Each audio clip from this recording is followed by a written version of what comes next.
Okay. Oh, welcome everyone. This is a chat between, this is a special Google Hangout, and it's a chat between the engineers who helped build Solar Impulse and André Borschberg, who is in the cockpit and hopefully can hear us right now. André, are you connected and can you hear us?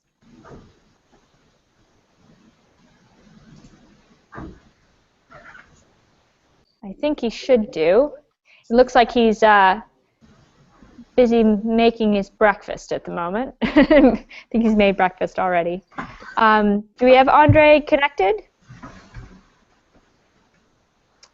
Just before we get André connected, we've got numerous members of the team here, all in Dubendorf, so I will actually maybe run through quickly and get them to introduce themselves and what their job was in terms of building the airplane. So, Robbie, why don't we start with you? Well, yes, my name is Robbie, and since about 10 years I try to coordinate the whole engineering team to make this plane. Excellent. And then why don't we start, Gary, with you next? Yeah, hello. My name is Gary Piller, and I'm the head of the structural analysis team. And we analyzed all the things that, yeah, the airplane is still in the air, and we all can sleep very well. And what to say, yeah, I'm working since 2006 for Solar Impulse. Excellent. And Lucas?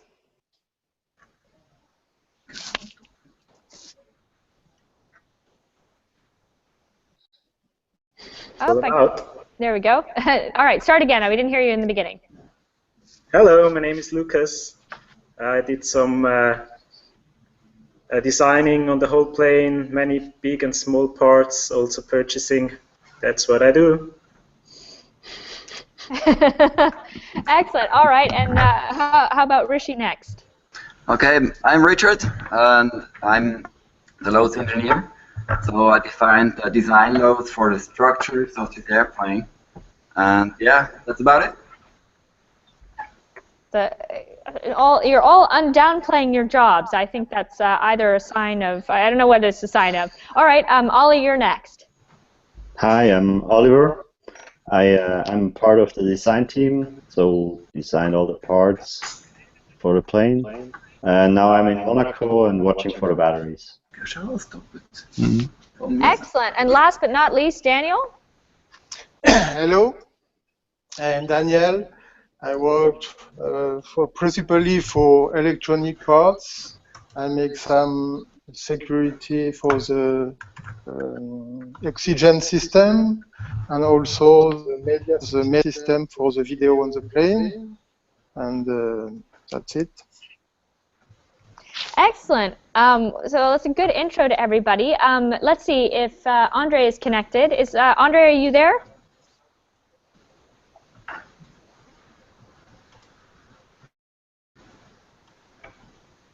Let's see. We're having troubles connecting André. Can you hear me? Brilliant. There we go. Hello, André. We've got your whole engineering team, and they're here and very excited to chat with you. Why don't we start with Robbie? Maybe you can start us off by sort of telling André a little bit about what it's been like to work with him for so many years.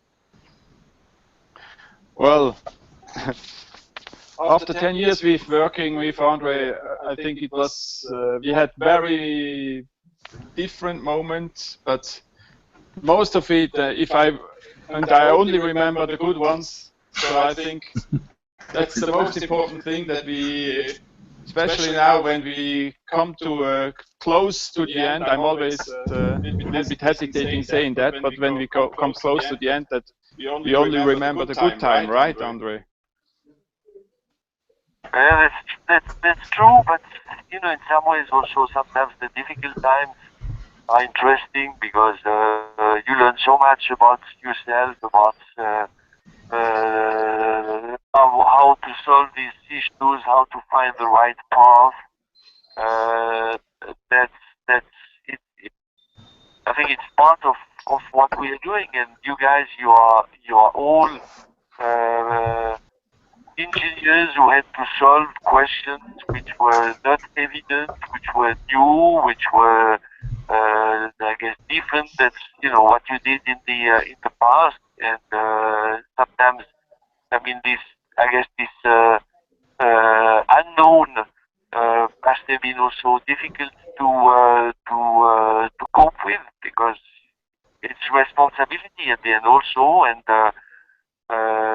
what you do is what gets into the airplane, and what gets into the airplane is ultimately flown by the pilots. And there is a potential risk. So I think people underestimate and maybe do not understand sometimes the stress and the difficulty you have when you have also to make a decision, because it's not only the pilot in there to make the decision. You guys, you make decisions between alternatives, between solutions, which can have big consequences. So, coming back to the question, yeah, that's true that at the end, in fact, things appear unbelievably positive. That's true that you have moments which are extremely hard, and I'm sure we can tell many that we live together, Herbie. But maybe it's interesting to listen also to you a little bit, how stressful you found in fact these certain moments, because you had to make decisions which are sometimes not easy. Yeah, well, that's true. We had very stressful moments. I think you also remember them very well. But what is interesting this year is it was much more calm. Not saying that we did not have problems. We had issues with the battery, which we had to solve. We had to replace batteries. But still, it was much more calm. And you were saying before that with every situation you can take out something to learn about something yourself. And if you compare the whole team from last year to this year, I think we improved a lot everywhere, everybody. And that's why we have now a much more calm situation in this flight season than last year. For sure, I guess we'll know it all. We know it all when we get to the end of the flight around the world. That's when we'll be fully ready to do. Because in this project, everybody has to learn about technology, learn about how to do the mission, learn about how to make the right choices. And it's a constant development. I think for me, it's great also to have seen you guys develop. I remember when you joined, when you came, and I think each of you, find its way in some ways to realize it, himself. I mean, that's at least what I can see from where from where I am, and I hope it's the case there, because I think on one side it's a work on technology. On the other side, it's a strong personal development when you do this type of project. I don't know, is there anybody else who wants to say something? I don't know, Gary or Lucas or... I was going to say, let's turn to, yes, Gary, what do you want to chip in? Why don't we move to Gary next? Hi, Andre. Yeah, for sure, but you have to order to speak in a series that you not are overflowed with the input from the engineers, as it was the last few years sometimes. How are you doing? How is life on the air? Yeah, I'm doing fine, but when I fly this airplane, I have so much respect to what you guys are doing, have been doing. If you think that I'm just over the sea, and it's a good weather above me, it's a bit cloudy underneath, and just the sun rays which get onto this airplane, which heats up a little bit the cabin, but gives enough energy for this airplane to fly day and night. So you have enough to fly, you have enough to climb to 20,000 feet, enough to put in batteries. For me, I still do not realize what it means. I think it's incredible. Maybe people take it for granted, but I found, for me, it's almost a miracle from nature. And each time I sit in this airplane, each time I feel being extremely privileged now to have this, the chance to go through this experience. And it was not evident, you know, when we started together, it was not evident, huh? Yeah, absolutely. Absolutely. We see your point, and we feel also with you. And I hope you hear never some crazy cracking noise from the structure. Until now, you never gave me this feedback. No, never. But you know, when you talk about noise, it's funny because I remember the first night I spent in the cockpit and I wanted to sleep. You know, when I closed my eyes, and of course in the dark, then I started to hear all the small sounds which comes out. And you have, there was no crack, huh? There was no crack in the structure, but there was a lot of small noises, and instead of falling asleep, I was listening to all this, and it made me fully awake. So it's funny, huh? Because a lot of things is happening when you fly. It's a bit turbulent, so parts are moving, and I mean, it's a living creature. But now you cannot sleep anymore without this special noise, right? Yeah, I put a tape at home, you mean, huh? Yes. Next to the bed. Yeah. I'm sure it would make Yasmin very happy, huh? I'm not sure about that, Andre. Maybe let's turn to Lucas. Lucas, do you have any? I don't think you probably are not worried about the sound of cracking structure, but you've got other things that you've worked on. Oh, well, no, I actually don't care too much about the noises, but I just want to say that it's the overall project, the mission is so cool. It's so great. The things we achieved all together, also with the pilots, with you, Andre. And I'm so overwhelmed. It's so cool, and I just like to say thanks. And yeah, it's really, I'm really happy with it. And I'd like to have a little tour with your chalet. Can you show us a little bit about your Rockley adventure you had, Andre? Yes, but I guess you saw it yesterday, no? No, I didn't actually saw it, no. But maybe you can tell us something.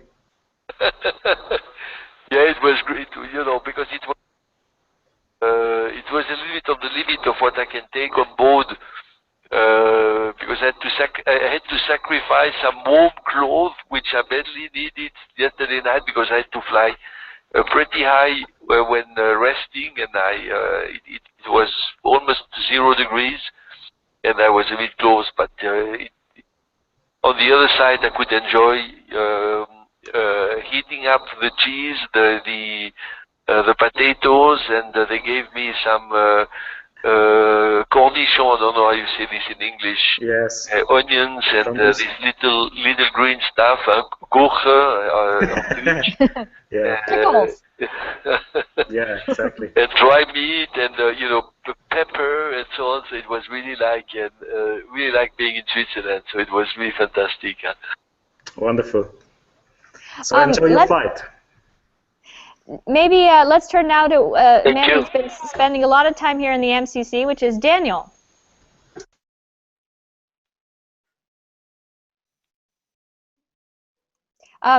Daniel, are you? I think you may still be muted, but maybe we can put Daniel on speaker so we can hear him. Oh, I think. Yes, Daniel has been doing. Let's see. Can we get? That is the man when I fly, watch. Daniel, when I fly, is the man who look at all these instruments and information, what's happening in the electric system, because I guess he knows this system very well. Huh? Was part also of the team of Thomas. So it's a complex system, I guess, huh, Daniel? Yes, I am the last guy who come in this team, but I don't know if you like me very much, because each time I heard you are using the you have to test the oxygen system. I don't know if it's. I think you don't like this thing because it's difficult to work with, perhaps. But I made some part of this electronic, and okay. each time you use it, I wonder if it's work well. Well, it does, I tell you it does. That's true. It's not always easy to use the oxygen system because you get a little bit to the limits, and at the end it limits all the activity you can do in this cockpit. Right? It's not an easy environment. It's not a natural environment for the man. So it's not the system which sometimes makes me nervous. It's more, you know, basically the need to use it. The system has been working extremely well. We never had issues. We have great redundancy. It's safe. So you know that's the most important part. It's safe, and that's bringing us on the other side of the ocean. Huh? Okay, so I'm very happy that all is working so well. Okay. And we were talking about batteries. It's great. I was just going to say, Andre, Yep. we were talking about batteries earlier in the conversation. We've got two of our battery experts on the call. Let's maybe start with Rishi, who's in Dubendorf. Hi, Andre. How are you doing? Do you hear me? Yeah, doing great. What you said? Do you actually see us on the screen when we talk with you on Google Hangout? Or do you only have the voices? No, I don't. No, I have only the voice. I don't see you, unfortunately. Okay. I mean, next time we have to build up the system. Okay, that's great. So I remember a lot of discussions we had together about weight and balance. And I just want to say that this summer we have a little bit of more margins because, as you know, Mars is in opposition this summer. So the gravitational forces from Mars will keep us in the air during night. What do you think of that? I'm not sure I understood you. You joke about the gravitational force there, but you know the sun brings me up, and the gravitational force will ultimately brings me down again, huh? No, but what I wanted to say is that Mars, the planet Mars, is in opposition, just besides the Earth. So it helps to keep us in the air. Yeah, it helps, huh? You During know, the night it helps. It was funny. Yeah, it does, yeah. But I'm sure there are many things that we can use that we didn't use. At the end, you need to make something which is not too complex in terms of technology. You go for one solution, but there are certainly different aspects which could be used and to improve and increase the performance of such an airplane. And I'm sure, you know, when we will work on the next generation now, this unmanned version, I'm sure that we'll also bring some new ideas into this next generation. Absolutely, yes. And these effects are marginal anyways. But I think we learned a lot about the batteries and the battery cooling, and they behave very well. We are really happy with the batteries. No problems anymore, huh? And actually, why don't I let Ollie follow up? Oh, never mind. Go ahead, Andre.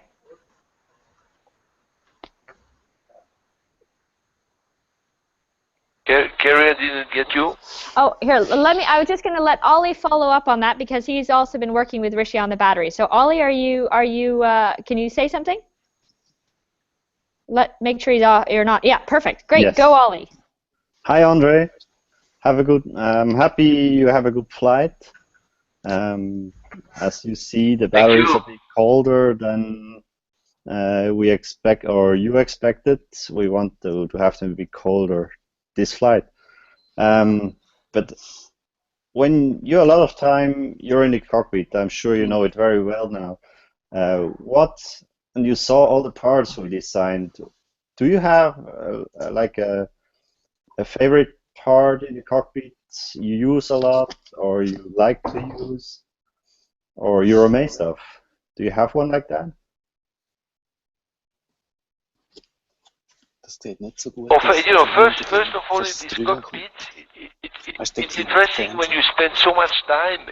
It's becoming a small. The way explained, it's like a small home. So everything is useful. Now I know where are the spoons. So it's a big progress since the first time. But we take so much in it to make everything possible and to prepare for any situation. That's it's incredible. I mean, how much materials we are carrying and I'm carrying. What I appreciate is listening to some music. I was listening to great music yesterday when I was climbing. Daniel mentioned the oxygen system. When you use the oxygen, you can't do much. So you can reflect, you can think, you can take notes, you can read, but you also can benefit from the music. So that's what I really enjoyed yesterday, especially. But I also enjoyed making the raclette, as you have seen. Yeah, absolutely, yeah. Yeah, the oxygen is also very prominent on when we watch a camera which is in front of you. We see also the oxygen system on your left shoulder. Excellent. Maybe can we turn to?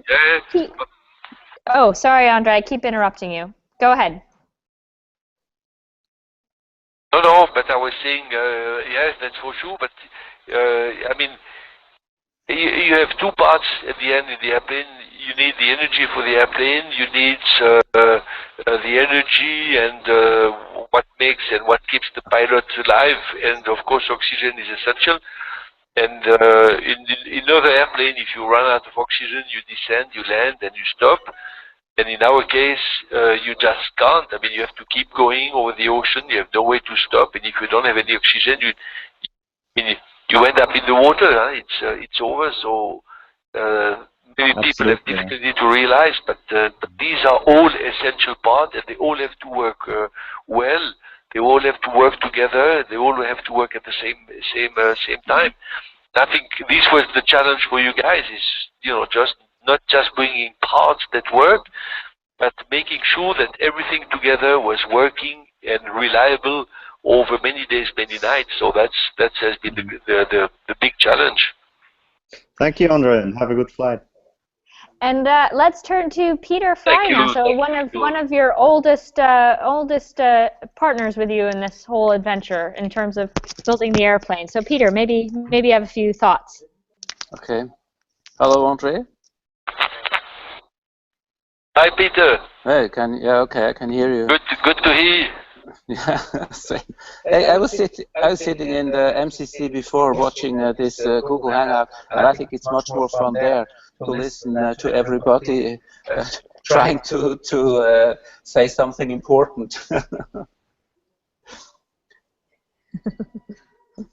Yeah, but I think it's nice to share. I think what I remember when I do this flight is also remembering everything we did, and I remember the first time we met during the feasibility study, and the first time I proposed you to join, and you gave some thoughts, and then we started to think about what could be feasible before thinking about how to make it. This is 13 years ago, so but we know each other since much longer. In fact, that's what also makes the relationship very special. Yeah, I think it's half a lifetime that we know each other, and yeah, 13 years is long. And for me, when I was listening to what was discussed, it's really I think when we land, hopefully in a few days in Abu Dhabi. Testing of this airplane is done only then, because every day is something new that we experience, and it's laboratory style flying, experiencing what comes up. So I really cross fingers for you and Bertrand that in a few days we can say, hey, we did it, and it worked. And I think, as Röpi said, this year everything is much smoother. The aircraft is really good at the moment, I guess, but I think we should cross fingers or touch wood not to speak it out too early. We have a few days ahead. So I hope you really have a good end of your flight, and I think it's your last mission flight. So enjoy it, and enjoy the pyramids, and have a good landing then in Egypt. Yeah, thank you, Peter. But you're right to say that it's not the end yet. So it's always difficult because you think about it. You have to, you prepare it as well, but you are not done yet. So you have to be very, very careful, very focused, and also, touching wood all the time. So step by step, slowly, let's do it. But that's true. I think we all learn, and I think we'll see how we also use this learning. We can use it individually, also together for next project. So that's the great side of life. Huh? And André, something else what I discover all the time is the outside world just sees our project as normal. Everybody says, hey, are you not already in Abu Dhabi? I thought you are already there. And I also discovered that people don't realize that it's the biggest all-electric aircraft existing at the moment. They always, if I read about electric aircraft, I see aircraft with one engine, and they say we do this and this. And I think we really have a 4-engine, very complex, all-electric aircraft that is flying all around the world. And this is for me astonishing. The people just take it already for granted what we did. And we know that landing in Abu Dhabi will be the proof that we have done it. But for people, it's already reality. Everybody thinks flying electric, flying solar is normal. And this is for me a bit astonishing, because in daily life, solar energy doesn't have the position it could have. No, people don't use solar energy normally, but everybody takes it as granted that we do it. So this is really, for me, astonishing from the mentality of the public. It's true. It's true. I guess on one side, people don't realize what it means. I was saying before, I can't really realize myself. I look up, there is sun, there is a wing, and the wing gets energy. Gets sun rays, like you're on the beach, and this is sufficient to fly day and night. It's crazy. But you can look at it differently as well. You can say, if people now think it's easy, it's normal, it's great. It means that the mindset of people has changed. Maybe a few years ago they would have said, no, it doesn't work, it's not possible. You're crazy flying over the ocean with such an airplane. It's stupid. It's not possible. And now that you made it, it gets into the world of possibilities. And I think if you look at it from this perspective, it's great. It's really great. It's a big step forward. And I'm going to actually, one system we haven't talked about yet is the MAS and the SAS, so the stabilization and augmentation system. And Ralph is here, so Ralph, perhaps you'd like to chip in on the discussion. Yeah, hi Andre. So I heard you talking about touching wood. I guess we get our daily reminder like we did this morning. Absolutely. Yeah, absolutely. But thanks to you, SAS, MIS, I could rest last night, and of course all the nights before. Same for Bertrand. So despite that this airplane is crazy, it's so big, it's so light, it's so different, you guys, you find a way to first to make it flyable, and second that we have a system which allows the pilot to rest. Thanks to this, I can also have this discussion now, because if I would have been completely focused in the piloting, it would be extremely hard. And of course, it's hard over many days, many nights. Huh? Yeah. No, I think that's the part also, like Peter said, the autopilot system, it's working well, and it just becomes part of the background noise, and people don't realize how much effort we spent and how much drama we had in the development, and now it just keeps on working. And I guess people don't realize that this is I guess they realize it's experimental, but they don't realize that that's an airplane which has been authorized to fly over densely populated areas, and I think only people working in the experimental world, I guess, may know what it means. But this was not an easy. I mean, this was not an easy requirement, and I know that. I mean, you all were involved, and Peter took over for a while. In fact, the lead to make sure we can finish it because it was so complex, so difficult. To make an airplane safe. I mean, it's safe. You can you can fly over city, and you have enough redundancy. You have enough analysis to know that one failure is not going to bring the airplane down. I mean, that create a hazardous situation. And this is a tremendous achievement, guys. Yeah, it's hard to realize, but as you said, you know, that's the thing. I'm constantly amazed that we took some experimental electronics, built a safety system around that, and now we've flown quite a long way around the world, across the dateline and things like this, found new bugs in other systems, and we just keep on flying, and that's fantastic. That's freaking awesome. Yeah, but touch wood. Touch wood. Touch wood. Touch my head. And touch your head, exactly, Andre. Well, we're touching wood on this end. I think we're going to have to wrap it up there. But thank you all for joining the hangout, and thank you, Andre, for connecting. And yes, and may everything continue to go well. Touch wood. Bye. I have so much gratitude for everyone who was involved in this project. That's really one of the other. When you are involved in the exploration, pioneering work there.